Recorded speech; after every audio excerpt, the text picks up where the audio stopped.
nagtatanong, posible bang gawin ni Sara yan kay Lisa, kay Martin at kay PBBM? Yes, 120% yes. Mismo lumabas sa bunganga ng tatay ni Sara na si Digong, yung manyakis na kriminal na kawatan. Nakakulong ngayon sa dahig na ilan na isang kabulatin lang hindi nakapirma, mamamatay na.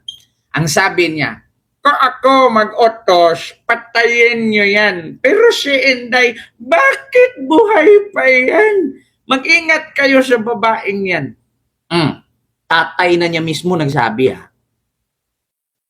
Diba? So may tendency na gawin ni Sara yan kay Lisa, kay Martin at kay Bongbong. Biruin nyo yung sheriff nga, nagpatupad lang kung ano yung utos ng korte. Binugbog niya. Kinausap daw niya na wag muna i-demolish. Hinanap niya ang sheriff, sinapok-sapok ang sheriff, naalis ba? Yung pakiusap niya, nabigyan siya ng ilang araw para palipatin. Nailipat ba? Hindi po. Hanggang ngayon, squatter pa rin po. Kasi pinoprotektahan siya ni Sara yung mga squatter. Kaya yung may-ari ng lupa, Kaya walang mali ang sheriff. Nakiusap si Sara sa sheriff, wag muna ipadimulis, bigyan niyo ako ng ilang araw para makalipat sila. Nakalipat ba yan ngayon? Ngayon nandyan pa rin. Namatay na nga yung mga naunang squatter Nagkaapo na. Oo, yung ibang apo na buntis na, nagkaasawa na, 3 henerasyon na. Andyan pa rin yung squatter area. Along witness, kaugnay ng article of impeachment sa pagbabanta ni Duterte sa Pangulo, First Lady at dating House Speaker. Isa pang witness na nasa listahan ng prosekusyon. The name Woodry, tama po ba? Mary Grace Piatos? Piatos. Pagkabasa ko, Piatos Si Mary Grace Piatos, pangalang nakapirma sa resibo para sa natanggap umanong pera mula sa confidential funds. Lumutang ito sa pagdinig ng House Committee on Good Government and Public Accountability noong 19th Congress nang imbestigahan ang tungkol sa umunoy maling paggamit ng pondo ng Office of the Vice President. Ang sabi ng Philippine Statistics Authority, wala silang record na may pinanganak na may ganitong pangalan. Negative record po for Mary Grace Piatos, Milky Sequoia at Kokoy Villamin. Tama po ba? Tama po, sir. Pero paano ngayon ipipresenta sa Senate Impeachment Court ang isang multo? If ever nakasama, if ever lang, no? Because we do not want to dwell on the witnesses to be presented. I am sure that it will be significant in proving the prosecution's case, no? Well, you remember that one of the findings of the Committee on Good Government and Public Accountability is the recipients are not fictitious, are fictitious personalities, no? So, possible to dwell on that. Yung existence or non-existence po ni Mary Grace. Pag sinabi nating fictitious, ibig sabihin, kathang-isip, gawa-gawa, imbento. Piatos, yung pong smoking gun, kung talaga nga bang tama o mali, yung pong paggamit ng confidential funds. Tumanggi si Luistro na kumpirmahin kung kasama nga si Mary Grace Piatos sa listahan nila ng witnesses. Bawal kasi nilang talakayin ang merito ng kaso. Kasama rin sa mga inilistang witness ng prosekusyon ang miyembro ng Duterte legal team na si Attorney Michael Powa. Dating nagsilbi si Powa sa ilalim ni Duterte bilang spokesperson ng Department of Education. I don't have any problems with that. Pwede naman because lalo na kung ang tatanungin naman nila ay matters that are not pertaining to my role as counsel to Vice President. Nakalista rin si Ramil Madriaga na nagpakilalang dating aide at umunoy bagman ng bise para... Actually, mga kababayan, una, itong binugbog niyang sheriff, mga kababayan, makakamit na yung hustisya. Actually, mga kababayan, kawawa yung sheriff na yun. Alam niyo kung bakit? Pagkatapos bugbugin ni Sara, walang naayos, walang nangyari. Nabugbog lang siya. Nakulong ba si Sara? Nakasuhan ba si Sara? Na-disbar ba si Sara? Hindi. Bakit? Kasi kapag nagsalita ka dun, papatay ka. Patumba ka talaga ni Digong. Kaya ngayon, mga kababayan, makakamit na ng sheriff ang kanyang hustisya sa pagbugbog ni Sara sa kanya. Pangalawa, itong si Madriaga. Actually, mga kababayan, no, naniwala ako kay Madriaga 100%. Bakit? Na lahat ng kanyang sinasabi ay totoo. Una, paano nga ba si Madriaga magkaroon ng milyon-milyong pera? Bibili ng motor at ibigay kay Sara, ibigay doon sa campaign, no? Eh kung hindi totoo na ibinigay kay Digong, ikaw, tanungin ko kayo mga kababayan, alin ba ang unahin mo?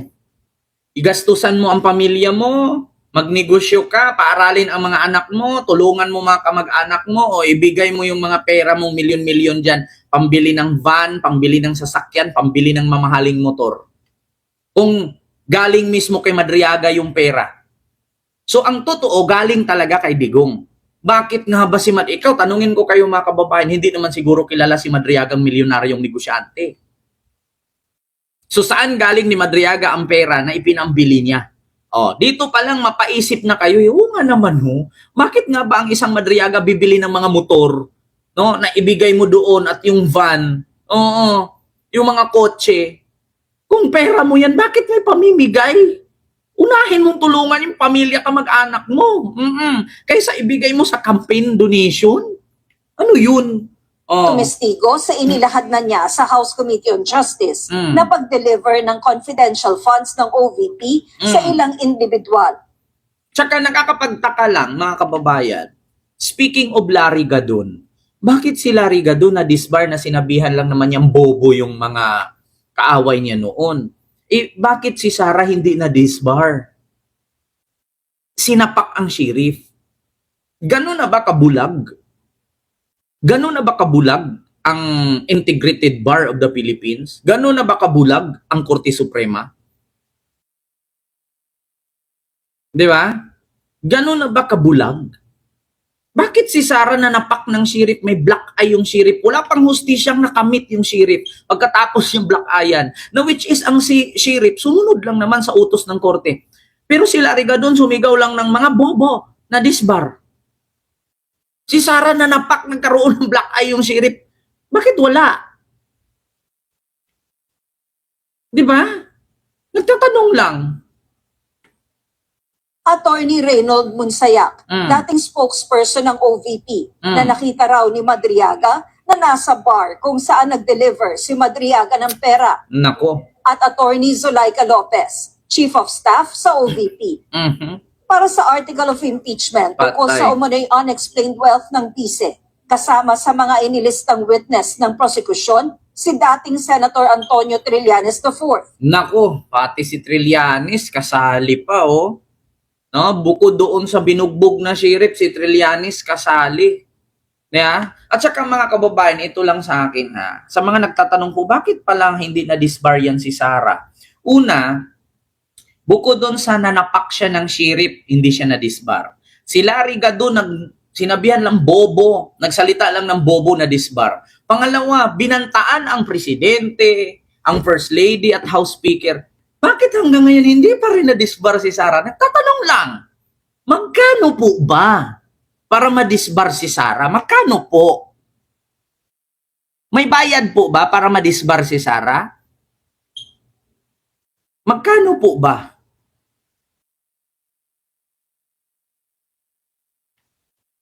Ombudsman Jesus Crispin Remulla. Nako, bukod kay Trillanes, nandyan pa rin si Remulla. Nako, alam naman natin mga kababayan na si Remulla ang may hawak ng salin.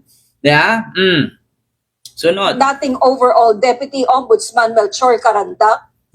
Si Carandang, nako. Sa mga hindi nakakilala kay Carandang, yan po yung naglabas ng salin ni Digong na ang dineclared ni Digong 37 million lang pagbaba niya noong 2022. Tapos ngayon, mabali-balitaan nyo yung panibagong abogado, 300 million a month. Sa totoo lang mga kababayan, ito tanong ko lang kung si Kaufman, 150 million, ang bagong abogado ni Digong ngayon, 300 million. Sabi-sabi. Hindi pa natin makumpirma. Pero yun ang aking narinig sa sabi-sabi. Biruin nyo, tapos biruin mo, 37 million lang salin ni Digong noong 2022 nung bumaba pagka-presidente. Tapos ngayon 300 million a month na. Kailan lang yun si Kaufman bumaba? April, May, June, 600 million na, 2 buwan pa lang. Kita nyo yan, tapos 37 million lang ang salin. Kaya tama nga itong si Arthur Carandang.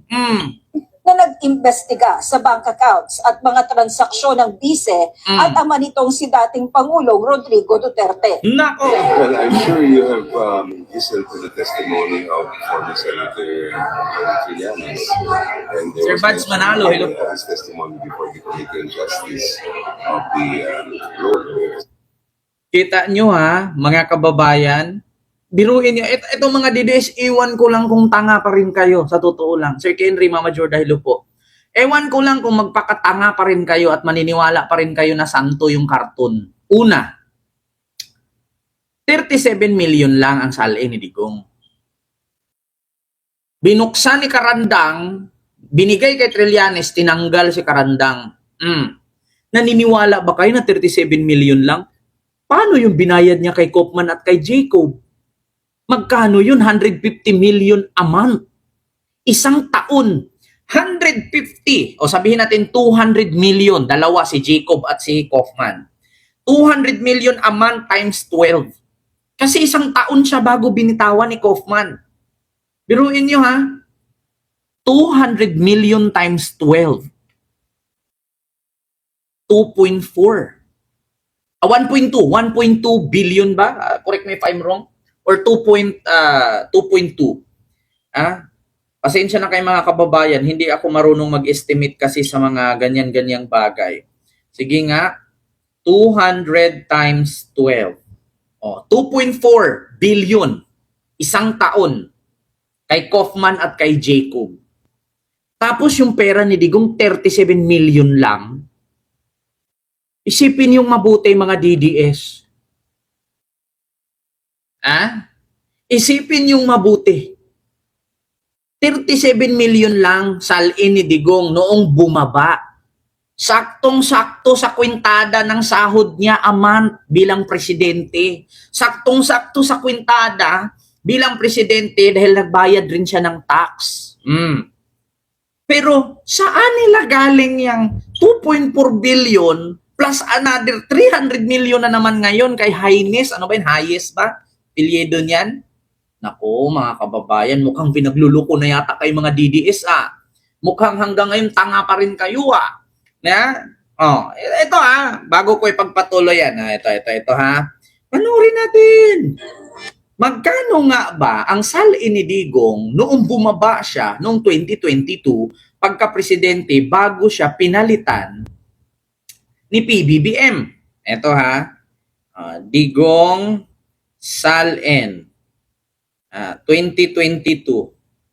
Ito na. Pag binigay mo sa akin yung salin mo, hahanapan ko talaga ng problema yan. Sa Statement of Assets and Liabilities ni dating Pangulo Rodrigo Duterte, 38 million pesos ang kanyang assets noong 2022 nang matapos ang kanyang panunungkulan. Mas mataas ito ng 30 million pesos kumpara sa unang taon ng kanyang pagkapangulo.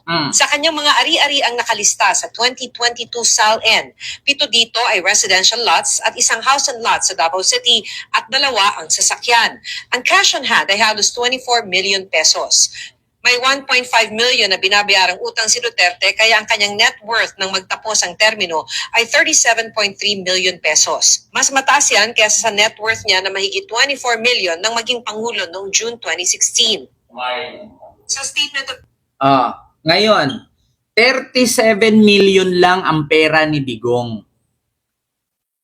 Saan sila kumuha ng pambayad kay Kaufman, kay Jacob?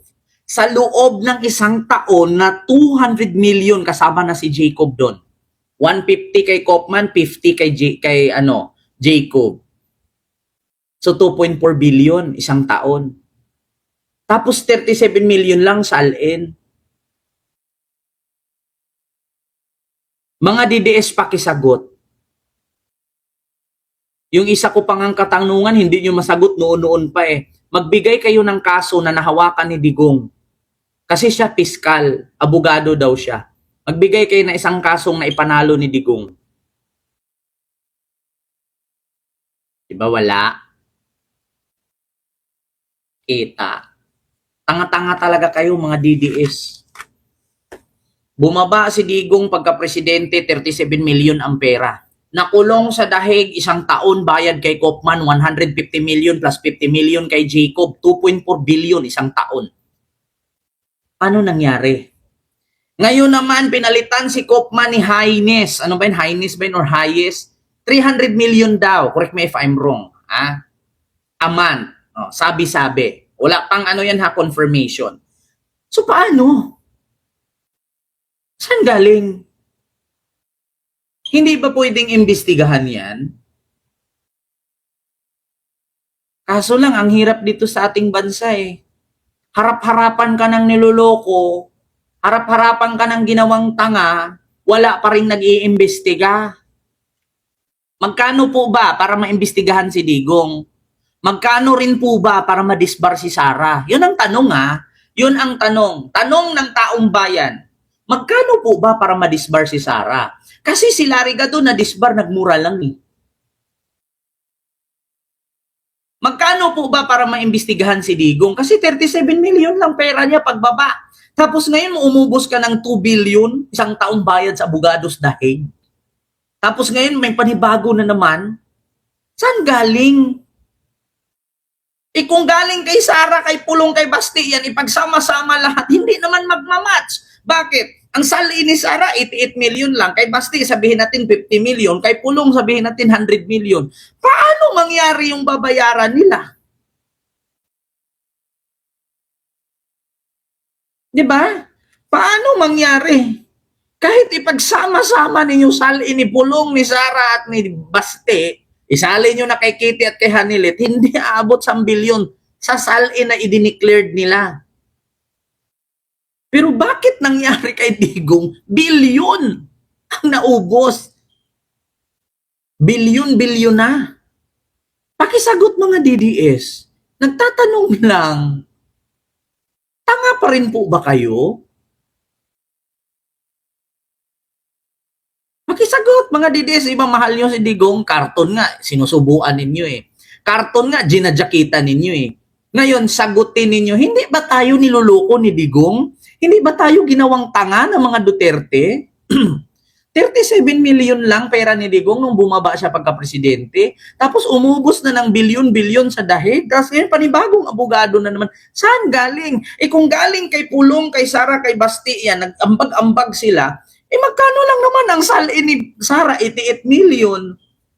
Kay Basti, kay Pulong, wag yung sabihin umabot din ng 100 million. Paano pa kay Hanilit at kay Kitty? Kung ipagsama-sama yan, aabot ba ng bilyon? Hindi. Kulang pa. Lalamunin sila sa bayad ng abogado. Ang tanong, magkano po ba ang bayad para paimbestigahan yan?